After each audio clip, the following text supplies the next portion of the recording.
Hello and welcome everybody. This is a video kind of showcasing what it would be like to receive feedback online via myself, and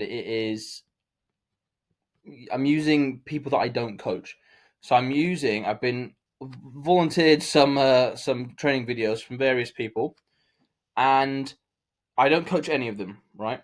And obviously I know who they all are. They're all lovely people. They're all tremendous people actually. But I think it's better for people to see what it would be like for me, kind of really looking at it with a technical eye, without knowing them for many months and years. The longer you got to know me, the longer I got to know how you lifted and what you needed. Obviously, the feedback would become more and more personalized, but that's such a specific case that I decided to do it this way so people could see. So I've got a compilation of lifts. Some of them are, I think some of them might be PBs. So we've got a snatch here. Okay, big save. Nice nice looking singlet as well, actually. So the first thing to look at is how much he rips it from the floor, and as a result, I think he loses his upper back position, and then as a result has to start rowing in with the arms. Okay, and that's why the kind of early arm bend. Now, don't get me wrong, this is a PB. I think this is a PB lift. So, but he really doesn't take a second to set his back. So if I show you in slow motion, he's here. It's very aggressive, which I don't think is a bad thing. But I do think just here, just loses upper back a little bit there. Bar shifts forward ever so slightly, and because it's slightly in front of him, maybe he's lost his upper back. He then has to row the bar in a little bit more, just to kind of regain that center of mass. And it just causes a bit of an early contact here, who's kind of getting shifting to the hips. Arms are very clearly a lot of tension, and I don't think there's a.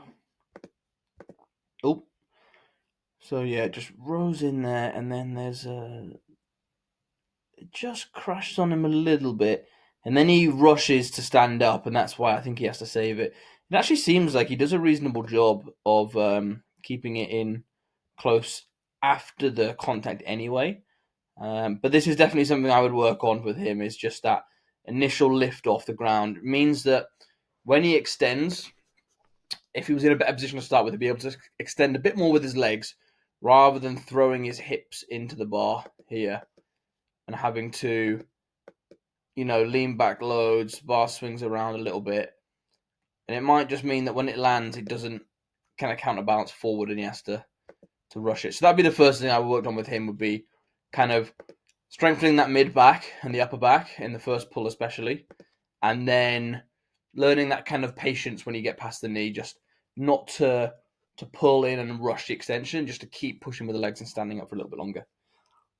Okay, so it looks like we've got a clean and jerk here. That's quite nice.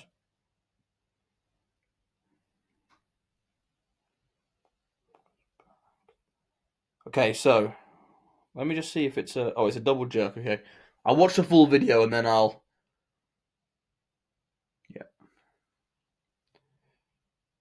Okay, so what I would say with this, is there more? No. What I would say with this one, the clean's actually really nice. When the dip, seems like the dip is maybe a bit too low. It seems like she's not getting out of the bottom of the dip with a lot of speed and intensity. It's quite a slow drive. That change of direction is a little bit slow, and it's causing a drive that isn't complete, isn't sharp enough. So she then has to kind of press a little bit. But here, there's just not a lot of acceleration out the bottom of the dip. So I do think that's why it causes the bar to be a little bit unstable overhead. I'm not sure on the percentage, but yeah, just a little bit out the bottom. Struggling maybe to find or produce any extra power. So as she sits here, it's a bit deep maybe. I think maybe it's a bit deep. She could maybe shorten it. I think short and sharp. But then as a result, in an effort to try to produce more power, she kind of leans back a lot. And you can see the head's really far out the way. I think that's just I don't know if it's just a mechanism to try and produce more power or more force, but that's just why it looks like that's why it kind of lands in this little bit of a unstable position with the back knee super straight. This front, it looks a little bit narrow, the split. Maybe that's why that knee's caving in. But yeah, for her, I would definitely look at implementing some things like heavy jerk dips, specifically heavy, even with the pauses, just to get really strong in that position, really comfortable. And then things like plyometrics, I would say, just to speed up that drive of the leg. And then the technical issue, I would say, is just shortening the dip ever so slightly. It would stop her leaning back as much, I think. Okay, we've got some snatch here. So this position, from this angle, does look okay. First thing that strikes me is it maybe looks a little bit forward. I would maybe, this joint angles are great, maybe just shift the body weight back ever so slightly. Let's see. Yeah, possibly just a little bit. You see, if I go, yeah, not bad. Looks like there's just a little hop forward, which could just be a balance thing. Maybe just a little bit. Looking at that left leg. Yeah, that left foot definitely jumps forward. So the start position, I would just move back ever so slightly. Is there a second rep? Yeah. The positions were nice, though. Yeah, it just looks a bit toey. I just shift it back ever so slightly. Because there, the bar is well in front of the toes, right? This is good. That's beautiful. That's very nice.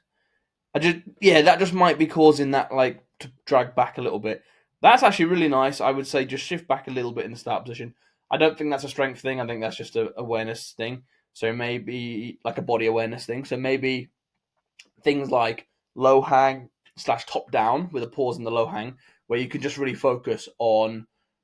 To be honest, it'd be even better doing it from deficit. So a deficit low hang, where you come all the way down in balance in the midfoot, and then you just balance at the bottom of the pull, i.e., because you're going deficit, it would literally be pretty much where you do a normal lift from.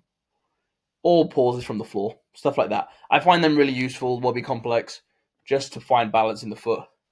But otherwise, that was really nice, actually. Okay, we got a definite clean, 150. This is from the big man himself. I'm not mentioning names, by the way, just because I didn't ask everyone for permission, and I've started the video now, so it's too late.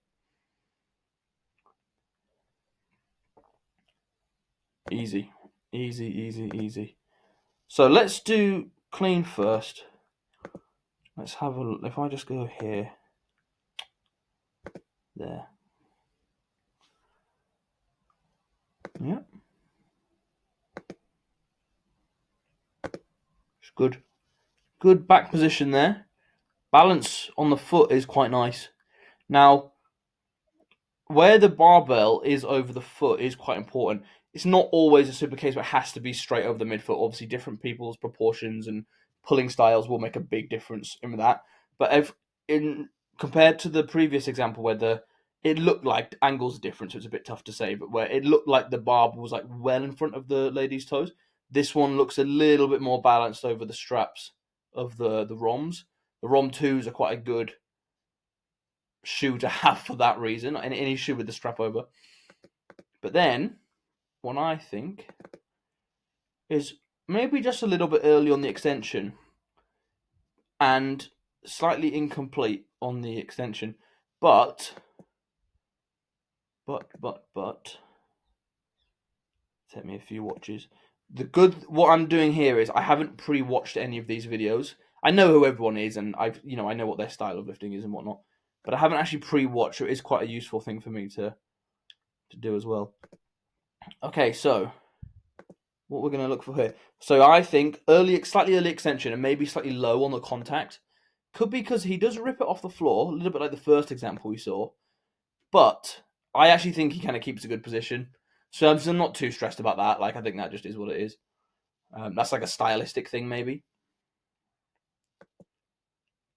Knees here I think, just got a bit maybe too far back, or let's say too far separated from the bar. So they come back and then they have to bump forward, okay, which just means that this contact is maybe a little bit low or gets on the toes a bit early. I'm really picking here, but I do think that's why there's just a tiny hop forward, not massive to be fair. It does look like, again, it's hard to see with the angles. It does look like a tiny little jump forward, maybe. And the feet kind of do that weird stagger thing. It could be any host of reasons. And it just meant that contact was just slightly lower than normal. Now, goes straight in from the clean. If we watch this in full speed, look at the timing of this. Beautiful. Very nice timing. Now, doesn't always get talked about a lot, but especially at these kind of weights where it's 150, but a lot of the times bar whip kind of happens maybe like 170ish, but sometimes if you time it right, you can get quite a nice whip rhythm of the bar. And it's what Ilya used to do really well, where after the clean he'd take a breath or so, time the whip perfectly. Obviously he had like 220, so it was whipping loads, and dip with the whip, so you can use it with you. Now that timing is really crucial, and he does a really good job here. This lifter does a really good job after the clean of just taking a second. I'll click from at the full clean.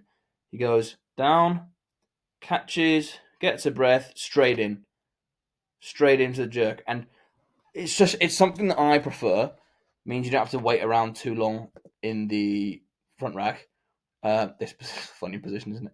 And it means you can time the whip a bit better. Now, with the jerk, one thing I will say is it a bit more of a clear one here, but this initial dip is too far forward. So the dip timing I actually liked, like I said, with the kind of whipping around a little bit. It's not got loads of whip, but it's controlled. But it just comes off his chest forward and just shifts forward ever so slightly. So here, the first thing that happens is as he breathes, it's kind of a knee dominant dip. So everything comes this way. Elbows drop ever so slightly as the chest drops, and that's why it's kind of a little bit in front there. He has to really reach with that back leg. It's a good, and that's why he kind of ends up forward on the platform because the split was imbalanced. So again, we don't know if it's a PB or we don't know what the percentage is, so we'll always take that into account. But he kind of dips from like midway, toes kind of midway between this rubber square, and as he catches, a lot of weight on the front leg there, and then because he is forward, he kind of ends up, halfway, half a square forward. So that's something that I think he should look at, and that would be things like, again, jerk dips, pause jerk dips especially are quite good just for holding that that mid back brace. But what I would actually say is another thing is that dip, when he first goes to dip, seems like he just, you might have to actually see it better. Full speed here. Looks like when he dips, the first thing he does is actually shrug up and then breathe and then dip. Yeah, and it just slips off his chest ever so slightly. So it just slips forward ever so slightly. So when I'm talking about that, let me just set this up. I know it's only a small screen, you're not going to be able to see. Maybe I can make myself a bit bigger. Oh, I can. Oh, goodness. Here, he's caught the clean, he's got his bounce.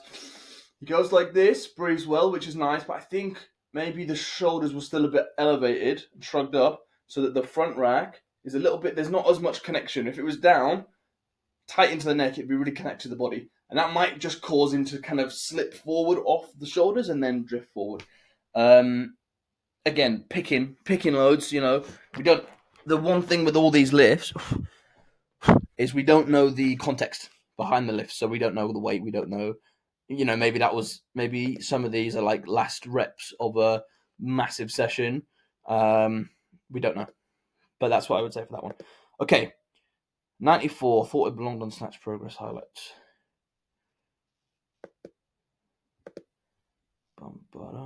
I'm just gonna briefly pause. Okay, I'm back. For you guys, that was probably a second, but right, here we go. So 94. Thought it belonged on snatch progress highlights.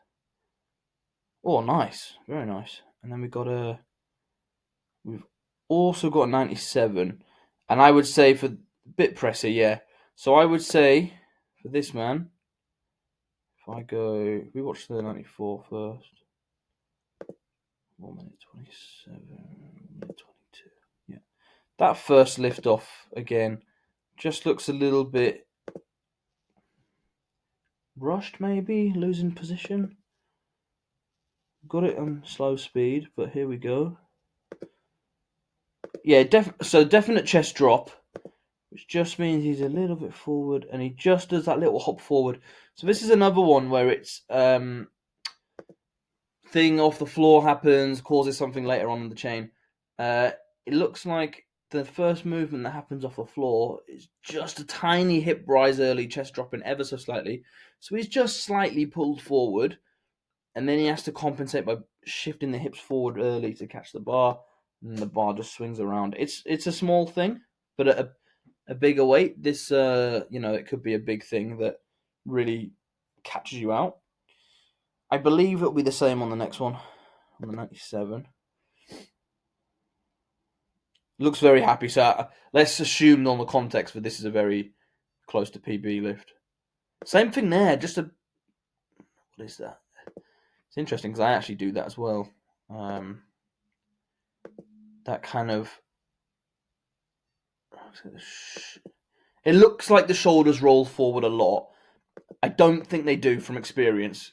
I look very similar when I do that. I don't think they do. What I would say, though, is the hips may be just a bit too high. And there, it means the shins have come really vertical. The bar's really far away from his legs.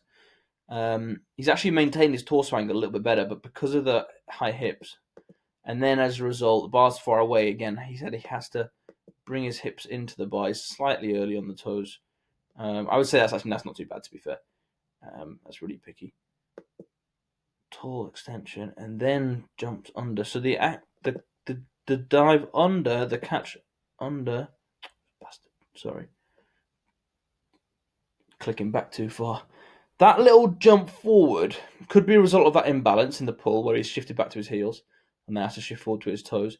It could also be something where he's actively kind of holding the extension a bit too long.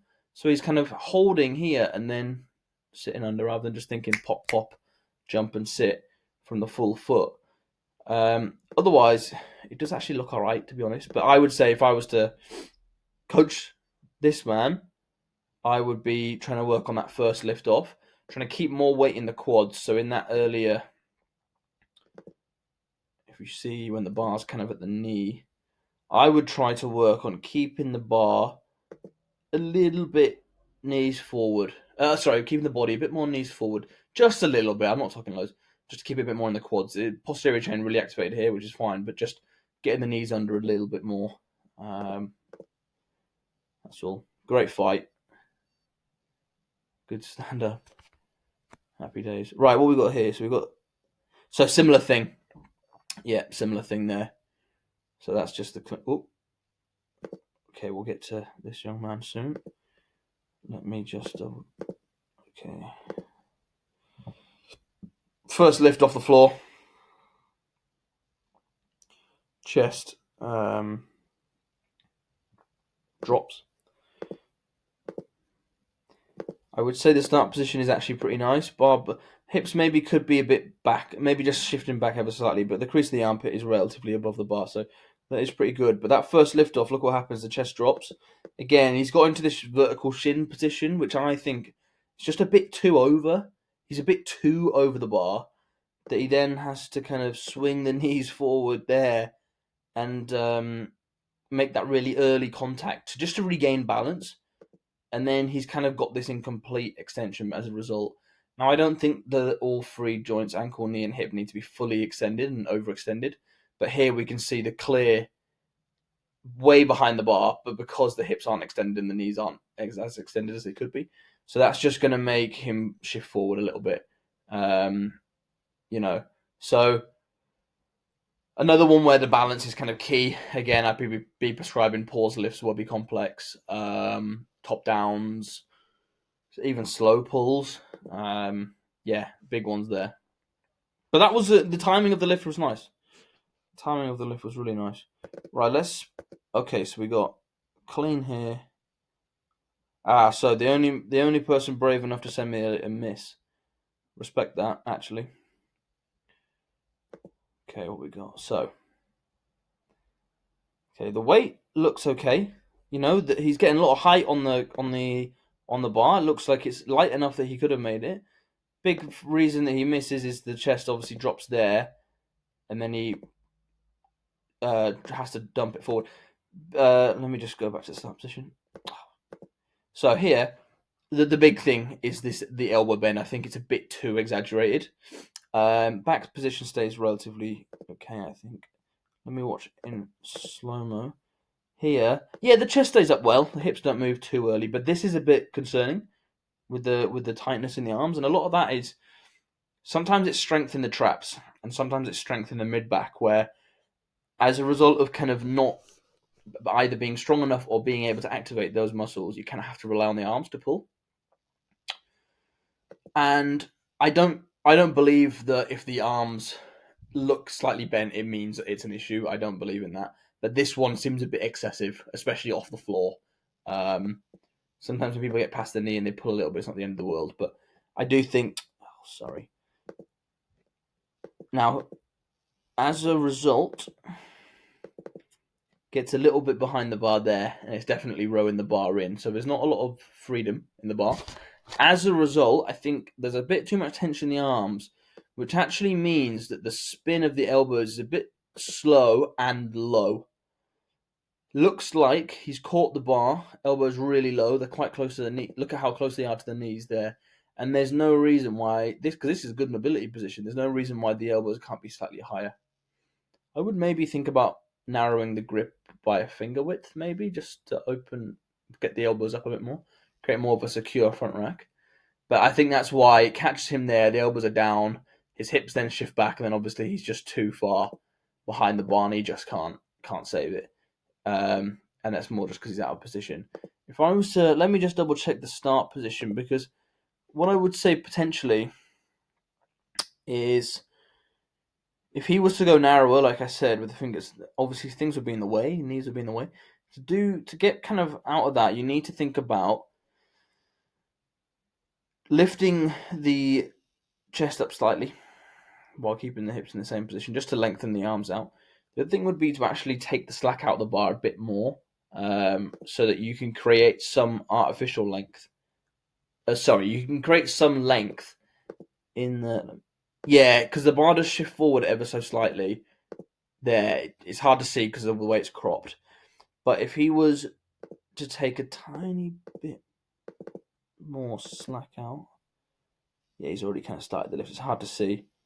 But he would be able to just get a couple of centimeters extra height off the floor, where he could lengthen his arms into that bar and take all the tension, which is the big thing for this guy, in the back and not in the arms and the traps and the shoulders. So he just gets into this early arm bend position, and it just slows the turnover down, that's all. So he needs to work on lengthening the body and lengthening the arms in the start position, so that he can then relax the arms and actually open the back and arch the back and get the tightness to kind of reside in the mid back,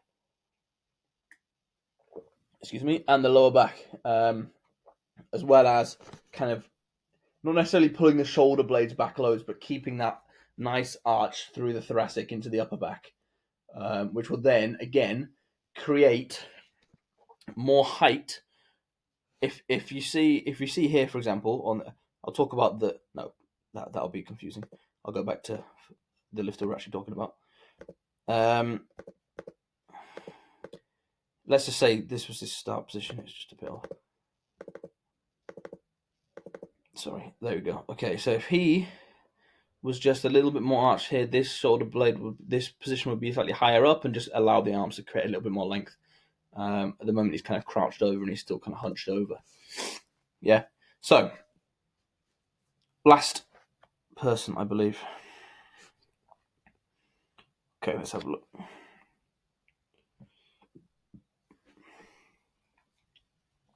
Looks like a clean and then at least one jerk. Power jerk. And a little run for the big man. So we'll go clean first. So obviously big thing first. Double checking that start position. Hips look a little bit low. I would maybe think about, it's hard to see from the angle, but I would maybe think about lifting them ever so slightly and just tipping forward ever so slightly. There's that early arm bend, and the feet actually seem to move mid-pull. Did I just see that? Oh. Yeah, that right foot shifts. So it's there, and then the heel kind of shifts back. Now, a lot of the times I think with stuff like that, it's like the body's trying to get into a more powerful position. So it could be a case of trying to start in this more position, but it does look a bit imbalanced, so we'd have to work on what that is. I can't tell you right now. But it looked like that right foot wanted to move back. Then he's got the arms bent, and then we saw this hips and ankles look good, but the upper back and the shoulders are obviously tight, so the front rack is compromised a little bit there. And it just means that he can't necessarily create a nice, solid rack position. He's having to walk around a little bit just to kind of balance it. So if we could try to improve that so that the efficiency of the lift goes up and he wastes less energy in that kind of in between bit. Now, some of that will come down to body proportions. Some of that will come down to in the start position.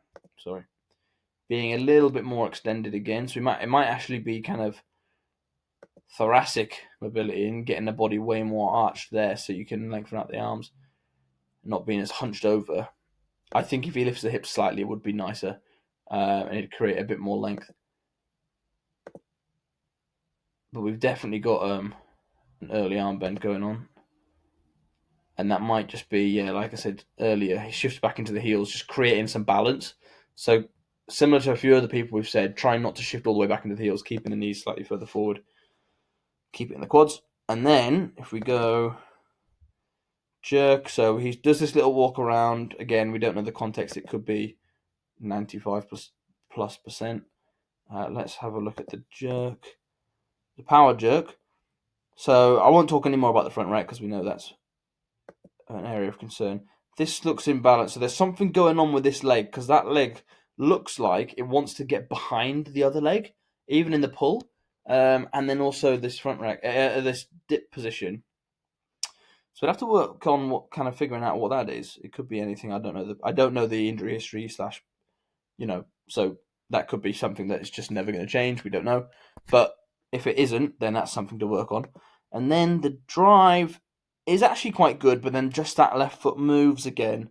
So there's obviously something going on with the right foot. I think it's become apparent in all three kind of, it's become apparent in the pull, the catch of the clean, not really the catch of the clean, but the pull of the clean, the dip of the jerk, and then the catch of the jerk. So something's going on there probably. The dip itself is actually quite nice. It's short and sharp. Its elbows stay where they are. The drive is also pretty good, actually. I'm quite happy with that. I'd like to see him get under a bit more in the power jerk. He's kind of catching it pretty much fully extended. So he's not, again, efficiency of the lift. If you think about what your max push press is compared to what your max power jerk should be, I'd like to see him get under. And it's going to require a bit more opening of the shoulders, but it's going to require the bum to go back and not let all the weight come through the knees. We'll watch that again we'll watch it in full speed just to. Sometimes I'm doing it in slow motion now, so I can show everyone. But a lot of the times doing it in slow motion kind of distorts it. You do want to see the full speed, the timing and the rhythm of the lift, and get kind of comfortable critiquing lifts like that. Because a lot of the times when you go slow mo, whatever you're looking for, you can find. Slow mo kind of exposes all, and so you can get hyper fixated on certain things. Yeah, timing of that was good. Short and sharp drive. He's got the mobility to run around. So who knows? Who knows? So yeah, that would be for me. Would be kind of working out those kinks in the mobility. I'm trying to work out what that is, uh,